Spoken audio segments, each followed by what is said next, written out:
tangentens ligning. Og en tangent er en ret ligning, og dermed er det en lineær funktion. Og formen for en lineær funktion er y er lige med ax plus b. Og her der er a hældning for en tangent, og b er der, hvor den rette linje for tangenten vil skære i y-aksen. Yes. Ja, og her vil vi prøve at finde a og b, og der er to betingelser for, at den rette linje er en tangens for vores funktion, for at x-værdien er x0. Så den ene betingelse er, at vores tangents ligning, som er i x0, skal have den samme funktionsværdi som f af x0.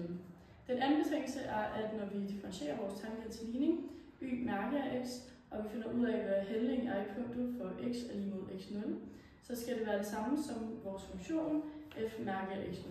Og så ender vi med y mærke af x0 er lige mod f mærke af x0.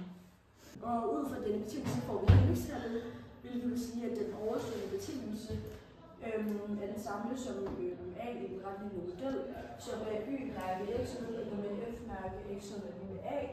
Og så mangler vi at finde b, og den kan vi finde ved den betingelse, som er y x0 er lige med f x0. Og så kan vi prøve at skrive, hvad tangentens ligning lige netop er i punktet, som er y x0 er lige med a gange x0 plus b. Yes. Så nu kan vi erstatte a med funktionsværdien differentieret i f mærke af x0. Så det bliver y x0 er lige med f mærke x0 gange x0 plus b. Men vi prøver at finde b, så jeg skriver ligningen op igen. F x0 er lige med f mærke x0 gange x0 plus b.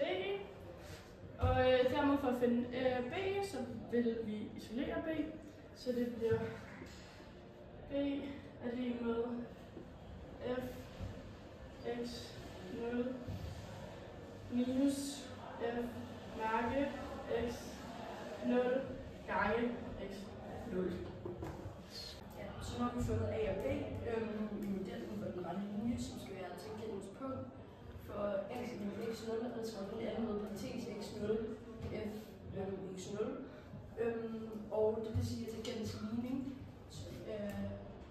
y x0 skal være a, som vi fandt i a er lige med